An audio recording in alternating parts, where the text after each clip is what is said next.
Hello, Sagittarius, Sun, Moon, Rising, and Venus signs. Kamusta kayo? Sana po ay nasa mabuti kayong kalagayan. Welcome back po sa Star Tarot. Kung bago kayo rito, welcome din kayo. Thank you sa inyong support. I truly appreciate it. God bless you all. Sagittarius, pauna mensahe po ninyo ay Moon Energy. And so this is about intuition, this is about dreams. Maaring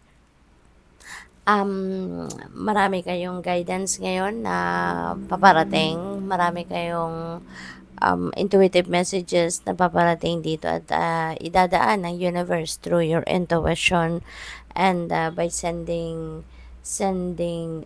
information through your dreams. Kaya mahalaga na papakinggan ninyo ang iyong intuition. Mahalaga din na i-decode ninyo yung ibig sabihin ng mga elemento ng inyong panaginip din, so that is very important din at this time.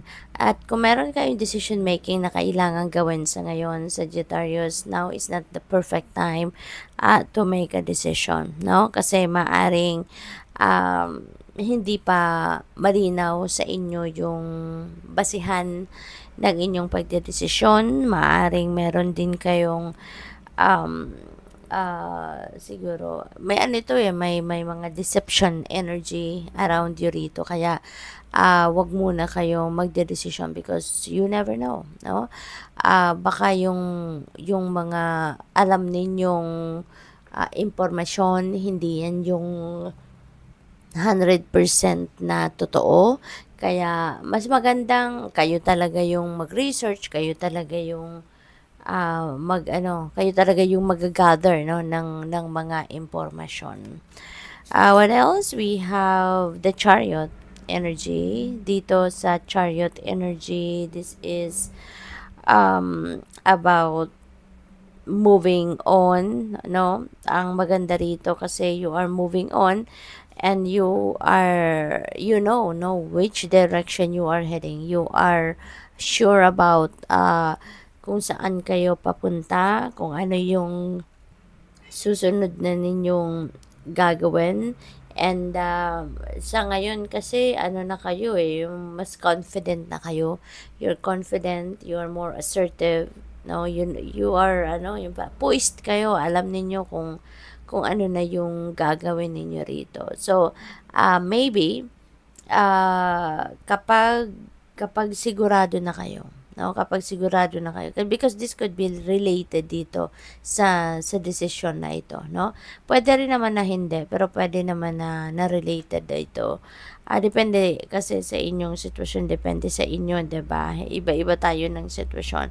Pero just in case, yung parang related yung pag-move on ninyo from the moon energy, ito, alam nyo na, alam nyo na kung siguro yung mga magagather na ninyong mga impormasyon related to this decision making, maybe you are pretty sure of that na. Kaya magkakaroon na kayo ng paggalaw, magkakaroon na kayo ng pag-move on from that situation.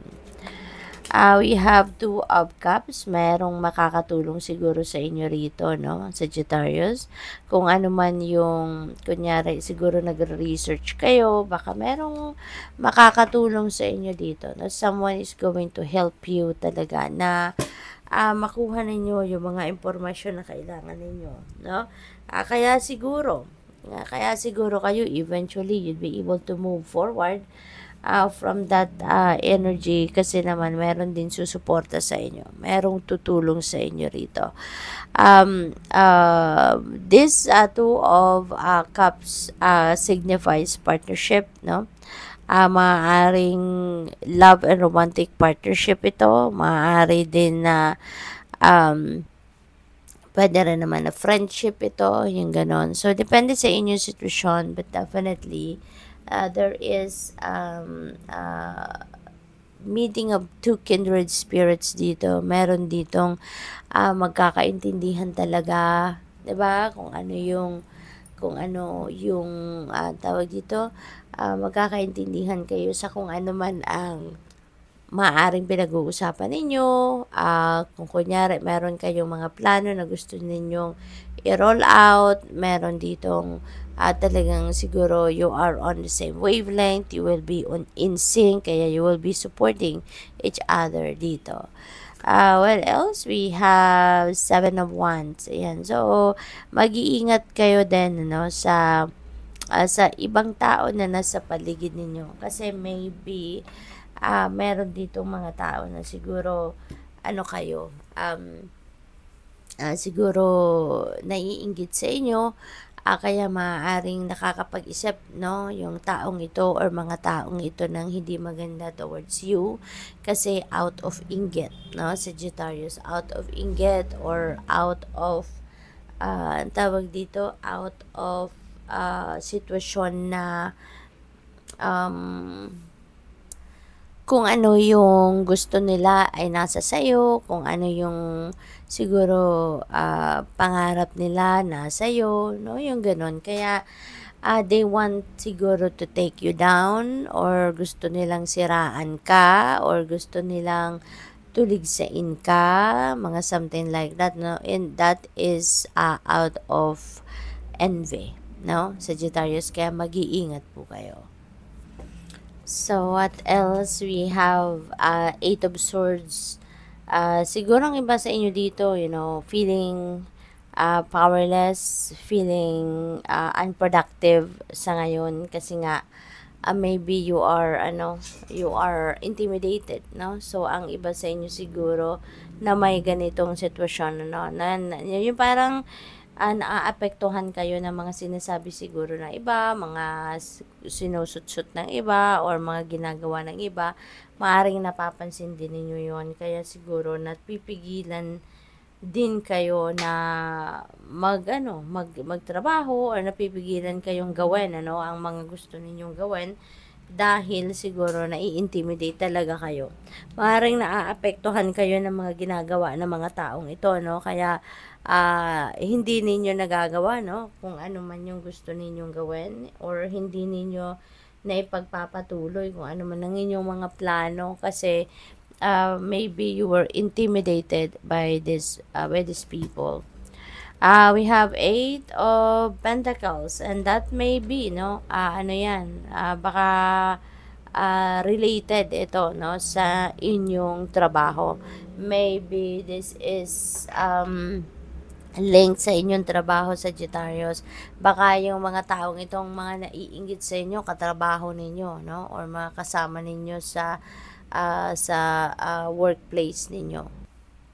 Kaya lalong mag-iingat po kayo, no. For some of you naman dito, Sagittarius, maybe yung iba sa inyo focusing on developing your talents, your skills, your gifts, no, maaring focusing on your craft ang iba sa inyo ngayon kasi baka meron kayong binabalak, no, na pag move on din sa inyong trabaho or sa inyong karera.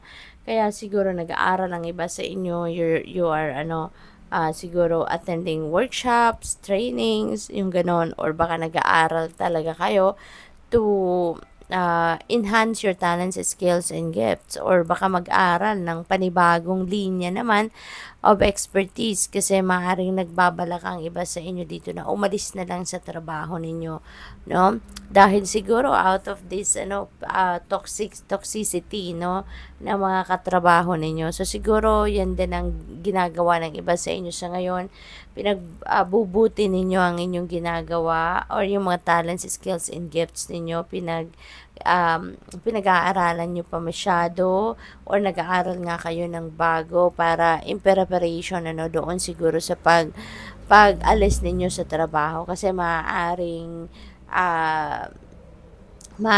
totally different talaga yung linya na pinag-aaralan din ninyo sa ngayon, so that you can try other other job, 'di ba? Ibang direksyon naman ang tatahakin ninyo sa ngayon.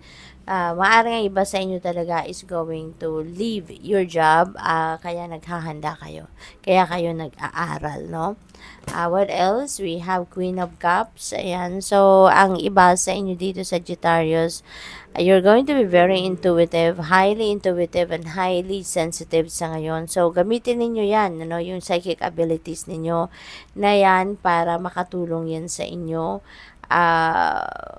May mga downloads, no? Tulad ng nasabi ko kanina, may mga downloads na parating sa inyo.